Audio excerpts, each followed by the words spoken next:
I'm from I Got Soul. Pleasure. Good to meet you. Honor, man. I've been hanging out with you guys for like the last hour, just getting fed, just on some real Cool, good cool. R&B food. Awesome, man. Appreciate that. Shout out to Tank, man. That's one of my favorites right there. Yeah, he's a beast. Yes, But, absolutely. hey, man, thank you for making the time for this interview, man. We love to talk to you about your history, with intro and all you guys accomplished through the years, and kind of bring people up to speed on anything you got going on now. So, it's going to be good. Oh, I appreciate it, man. Let's just start out. Let's talk a bit about, everyone knows, obviously, as part of intro, you released a couple, albums in the 90s, but take us up to speed on what you've been up to lately. I know you've been doing some performances and stuff. Post intro, well, shout out to rest in peace Kenny Greene, shout out to Jeff Sanders, Eddie F, the whole Untouchables family. Right. Post intro, we've still been on the road. We've been doing a lot of the 90s circuit stuff. We just did the whole tour arena with H-Town and Cut Close and Silk. Cut Close, Horace Brown. Who else is out there? Mr. Cheeks. Adina Howard, like the whole 90s circuit. It was a long time. It was a whole break where we weren't even going out. Yeah. Like the whole during the late, I want to say the early 2000s. We were just home, just chilling. We were just home chilling, working on music, new music. I did a gospel album for this a lady named Phyllis Stevens, who has a very successful son in the music business, who goes by the name of John Legend. I produced her gospel album. Nice. I've just been in the studio building up my catalog, and then the phone started ringing for us to come out and do shows. Awesome. Yeah. Well, let's talk a bit about the history. I mean, obviously, rest in peace, Kenny Greene. That was a huge loss to the industry. How did you guys even, carry on without him? Was there a time when you thought maybe we can't do this without him? I just shut it down. I just shut down. I just like that. Rest in peace, Kenny. That it was a fun time. It was a great time of my life. I looked at it as it was just a era in my life, and that was pretty much it. I knew as far as performing, I was like, that's it. I didn't really want to do it anymore. I didn't want to do it without him. Right. But as far as being a songwriter and producer, I was a songwriter and producer before intro, so I knew I was going to be a songwriter and producer after it. Right. But it was definitely a big blow to my heart because a lot of my creative ideas and juices I was feeding off of Kenny. There's a lot of stuff that we would write together and stuff that wouldn't get put on certain albums and stuff that I was able to go back to and go to. So when Kenny passed, it's like a part of my creativity I felt like had left with him out of respect. There's a lot of songs that me and him wrote together that I would never do with anybody else. I would never write with anybody else out of respect to him. Right, yeah. right. And I'm careful of that. Wow. Yeah. Share with me, though. He was a good dude, man. He was a really, really good dude. Besides being one of the most prolific songwriters of our generation and stuff, he's really a good dude, man. He's like a really like my little brother. Yeah. Wow. Yeah. Well, share with me this. I mean, everyone knows, Kenny Greene and the vocals, but share us, what was kind of your role in the group? Like, what were you inputting into the group and in the creation of the music? My input to the group, the whole chemistry of intro was, I was the producer, Kenny was the songwriter, and Jeff was the choreographer. Okay. So prior to intro, like when I first met Kenny, when we sat down for the first time, I sat down at the piano and I was like, okay, I'm gonna just play some chords, I'll do something like and just right off the bat he just started with lyrics, and I was like, whoa. Just anytime I play some chords, it could be whatever. That's he had dope. the answer for it. He had the answer for it. And then when we ran into Eddie F had the beats for it. He had the hip hop beats for it and stuff like that. And that was my role to the group. I would come with the gospel chords,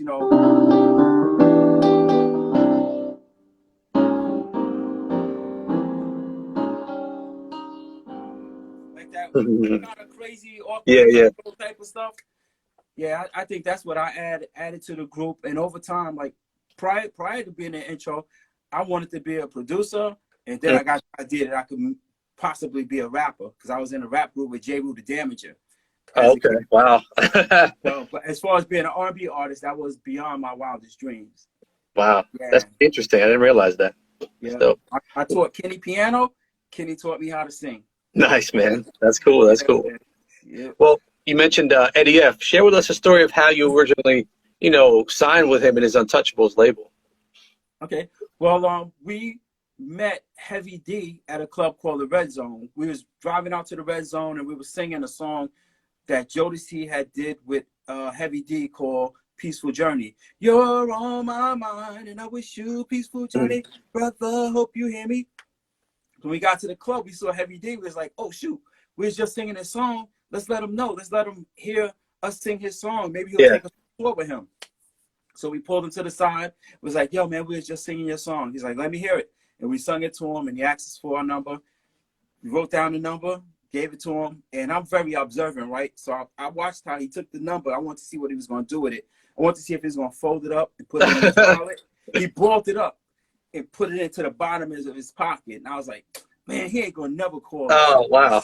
I saw what he did with the number. He's never going to call us. Yeah. But now in hindsight, he balled it up and stuffed it in his pocket because he didn't want to lose it. Mm-hmm. He called us like a week later and told us to come up to New York because he wanted us to meet Eddie F. Because Eddie F. started a production company called Untouchables, and that's how we linked with Eddie F. Dope, man. That's a cool story. Mm-hmm. So let's talk about the debut album a bit. Many R&B lovers consider that a classic album. So do I. I was just listening to it today before this interview, man. Love that album. What do you remember most about creating that album? What I remember the most about creating that album, a lot of the album we recorded in Mount Vernon, New York. Money Earning Mount Vernon, they call it. Yep. And we were within a tight team. Eddie F., Neville Hodge, Dave Hall, Jannard Parker, Darren Whittington, and Kenny Smooth. It was a team called Untouchables. Right. And prior to that, they were doing remixes. They did a remix for Jeff Red. And our first week in the studio, Eddie sent us into another studio to work with Jeff Red. Then he calls us over to his house. I walk into his house. I see this girl sitting on the couch, just chilling. I'm talking to her. Hey, how you doing? All right. Yeah, I'm here to work in the studio, blah, blah, blah. I'm like, all right, cool. That's Mary J. Blige. Then the next day, another dude walks in. It's Father MC.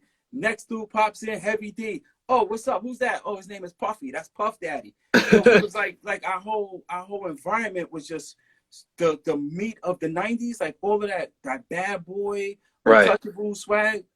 It was like right in our face, like in the same house.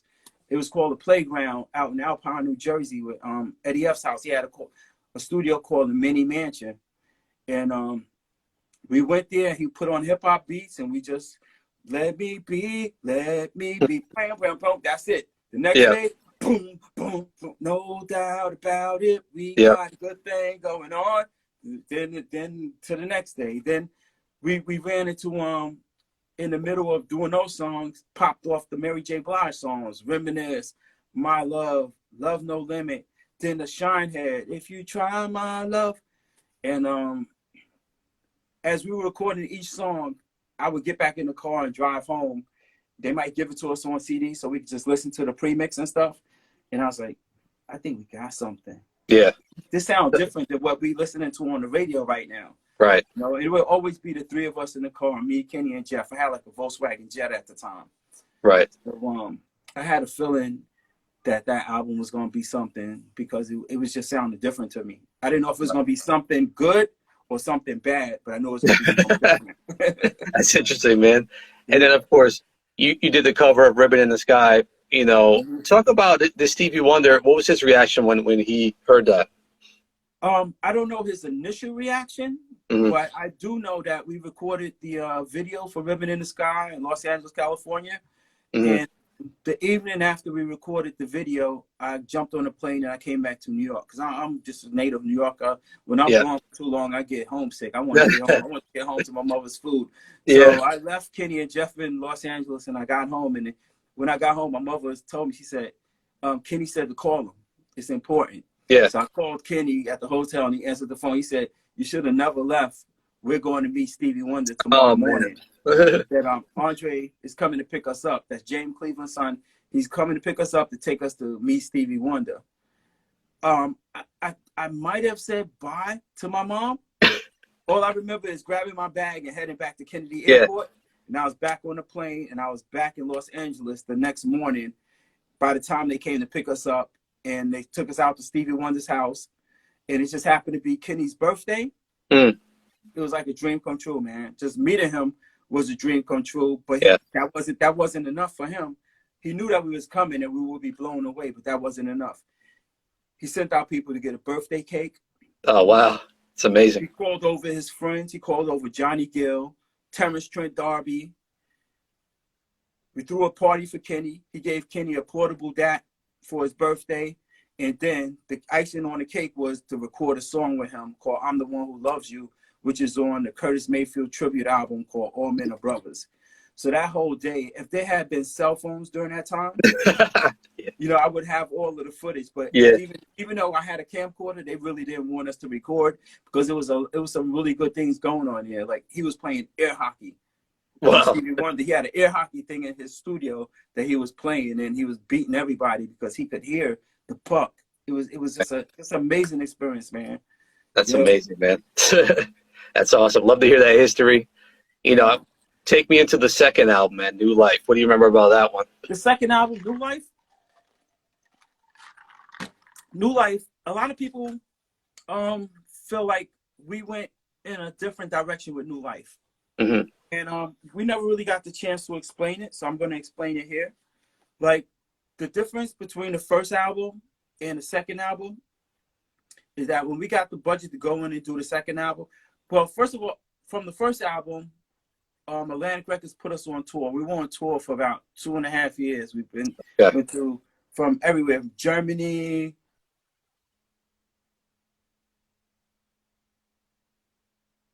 places. And when it was time to go back in and do the second album, Kenny's dad died. Oh, wow. So it wasn't about let me be that love thing. So why don't you love? It was more, hey, let's tone it down. We got some things to get off our chest.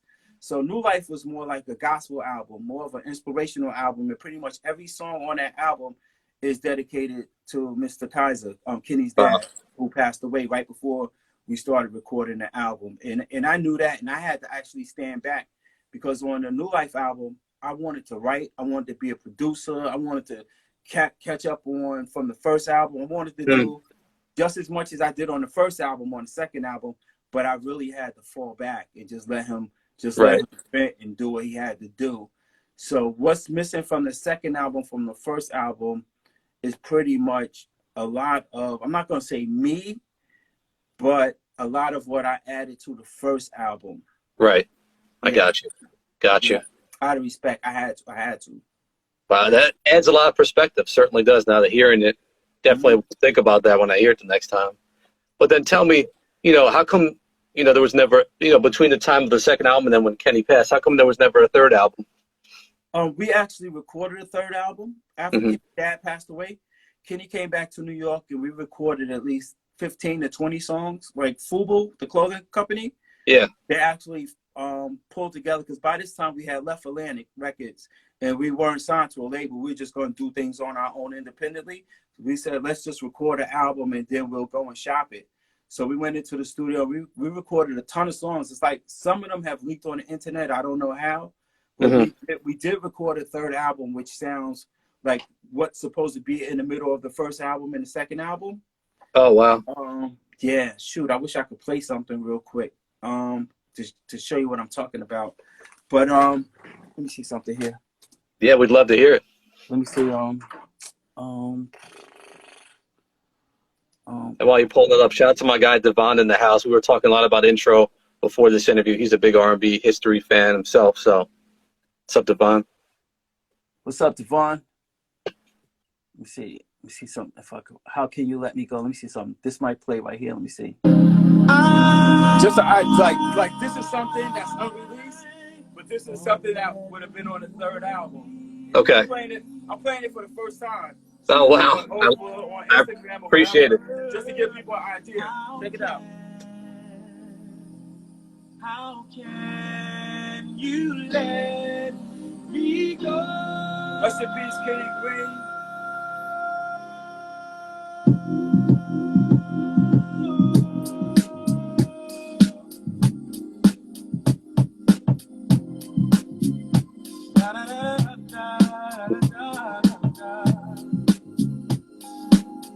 I'm not gonna play the whole song, just an idea. I remember the day we met, something like I dreamed of. Never asking for a thing, I only want your precious love. But you use me to see what you can get. Now you don't want to stay together. I don't see how you forget all the tears that you cried. I wipe them from your eyes. You finally found someone to treat you right. All the plans that we made, you threw it all away. I really thought you were the one, but now I see it was a game. You really care about anyone else. I know you wouldn't hurt me. I know that you would not hurt me, baby. No, no, no, no, no. You cared about more than you said. I know you wouldn't go. Come on, come on, come on. Oh man, that's a groove right there. I like that. We packed up a bunch of those records for the third album, but unfortunately, God had other plans to bring our brother home, and we just never released the album. Really appreciate you sharing that with us, man. This interview, if you're cool with it, we're gonna post an interview on our site, on our YouTube, absolutely. All over. So all right, cool. Please do. So let me ask you then: is there ever going to be? I know you guys you've released some singles here and there since coming back together over the years. Will there ever be another project in full? Well, we're doing the documentary right now. It's a 53-minute documentary that's being produced by Indiflix Films, and along with the documentary that's due, I think by August or September, there's a soundtrack with it that will have some of the unreleased music. So that will pretty much serve as our third album. Right. That's the third album. Yeah, I'm holding my hand like this. They're still making CDs, but the stream of songs that will come with the documentary will pretty much have a lot of unreleased material along with some new material. Right. Wow. And in regards to the singles that we released in the past, like we've tried like adding people to the group, but it's just never worked. They always wanted to fight me for some reason. Really? Is that what happened? Want to fight me is because it had to be right. I wouldn't settle for anything less than what Kenny, Buddy, and Jeff would settle for. You know what I'm saying? Yeah. You're not gonna open a can of Pepsi and it tastes like orange soda. Either you can get in where you fit in, or you can get out. And every single time, for some reason, they just always want to fight me and stuff like. But it's not like I was disrespectful to them or anything. It's just like I'm just strict. I'm strict with the brand. You know what I'm saying? Right. I have to preserve Intro. It's bigger than Buddy. It's bigger than Kenny. It's bigger than Jeff. Right. And that's pretty much it, man. Yeah. That's dope. There will be new music. Let me tell you, man. I always my whole thing was, I'm like, I don't want people to say that, oh, Intro died because Kenny died. You know what I'm saying? Because Kenny passed away. That's my whole thing and stuff. And it doesn't mean that another single we have to have another hot single or something like that.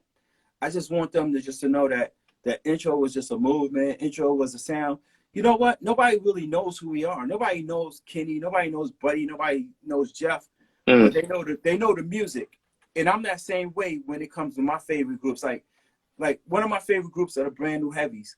I can't tell you who's in the Brand New Heavies. I don't know one of the members in Brand New Heavies, but I know their music. Sounds of Blackness. That's one of my favorite groups. I know Nesbitt, but everybody else, I don't know. Yeah. So as long as our music can move slowly and slowly, and we have a nice little slow movement, 25 years later, I'm not trying to brag and stuff like that, but I'm still Yeah. getting envelopes. I'm still getting Yeah. envelopes in the mail. I'm still getting checks Yeah. from something that we did 25 years ago. That's amazing, So man. as long as that slow growth is there, I'm happy with that. Let Yeah. me just leave you with one more question. Your Mhm. guys' history is secure no matter what. You've made timeless music throughout the '90s. Thank Two you. albums, some major hit singles that we all still love. You love today. How do you feel about the legacy of Intro? If there's never another album, how do you look back at what you guys were able to create and give to R&B lovers? Mhm. If we never release another song, I'm so happy and honored to have been a part of Intro. Like I have a 4-year-old daughter who's just learning who Intro is, and her Yeah, song like "Let Me Be the One," and yeah, she's 4 years old. She's gonna have friends that she's gonna share that with, and it's gonna grow over time. right. I've had it's been an experience that I never really dreamed of. I remember going to an Albie Shore New Edition concert and having the opportunity to pop on the tour bus one time. I was like, oh man, I would like to ride on the tour bus one Yeah, day. yeah, That me popping on the tour, me stepping on the tour bus saying, oh man, I would like to be on the tour bus one day. Eventually went to, man, I'm sick of being on a tour bus. I want to go home. You know what I'm saying? You gotta be careful what you yeah, ask for. yeah. So yeah, man, Intro has been a great one for me. The legacy of Intro, I hope it goes on past our generation. Like it's a classic album. It's good songs. We didn't try to sound like nobody. We Hmm. just put our own formula together, using some gospel, some R&B, and some hip hop, and just threw it out there. And hoping that people would accept it. I saw in the comments someone mentioned you guys need an unsung episode. Someone was just on the phone with me earlier today talking about that for the upcoming season. So Oh, we wow. have to really holler at the director for the movie to see Yeah. how that's gonna play out with that. Okay. Because Okay. the movie is pretty much our unsung. Mm. So yeah, we waited for, I'm not gonna lie to you, I waited for about 2 years for them to call us, and I wonder why haven't they called us? I saw a lot Right. of groups that we influenced and came out that were on there, and shout out to Unsung, no disrespect. But it's almost to the point now. Once we get our 53-minute out, I'm hoping that the intro doc is going to have the same response as a Bohemian Rhapsody movie, because Yeah. our story is similar Mm. to that, and we'll take it from there. It could be unsung, it could be a new name. Whoever wants to tell the intro story, I'm willing to share it with them, and we'll take it from there. Yep. Dope, man. Dope. Someone. I want to no, real quick. I want to say Yeah. thank you, because it's an honor being on here. When I went back and I did my research, and I saw all the people that you brought on your show, I'm like, wow, I'm going on here tonight, and I was telling everybody, yo, I'm going on to a show. Look at all of the people that he had on here in the past: Music Soul Child, RL, now tonight Tank, and for me to be sitting here, it's an absolute honor. And thank you for sharing your platform with me, so I can share our story with your people. No, I want to thank you, man. We love R&B on this site, man. We love to appreciate the history and artists like yourselves. Someone who don't get the attention they deserve. But, man, I'm an R&B lover myself. So I just appreciate that you guys have been doing this and giving us great music, for all the time you did. And I've been at this over 10 years, man. Finally got a chance to interview you, so I appreciate the opportunity. Awesome, man. Awesome. So real quick, our guy Planet 12 Law just asked, is that an MPC I see? That's the MPC 60. This is the original Roger Lynn right here. Hold, let me take the phone down, because it's a funny story about my studio. This is my lab right here. This is my 90s music side right here, right? Let me see if I can flip it around. Oh, yeah, this is my 90s music side. wow. With the original Roger Lynn MPC 60. But then what you're seeing right here is the exact same over here with my 2000 sound. Oh, yeah, yeah. You know what I'm saying? Like this is that. But this is like up-to-date music, and this is like the analog 90s sound. And then I just do all my Pro Tools stuff over here, and Nice, man.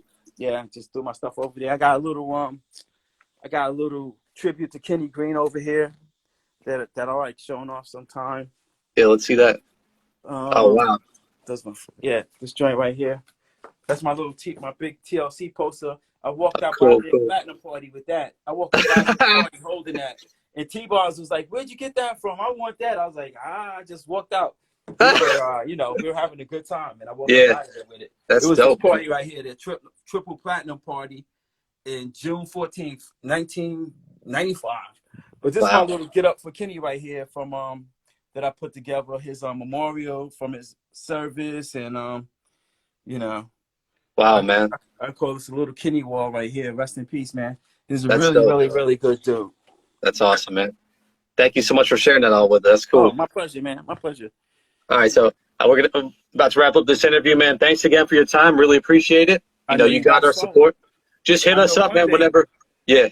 I know you got soul. Yeah, I appreciate that, man. Just hit us up whenever something you got coming out, working on. We'll be glad to feature it, man. Awesome. Will do. All right, man. All Good right, meeting now. you. We'll talk soon. All right, Peace. now. Stay safe, everybody. Peace out. Take care. Peace. All right, now.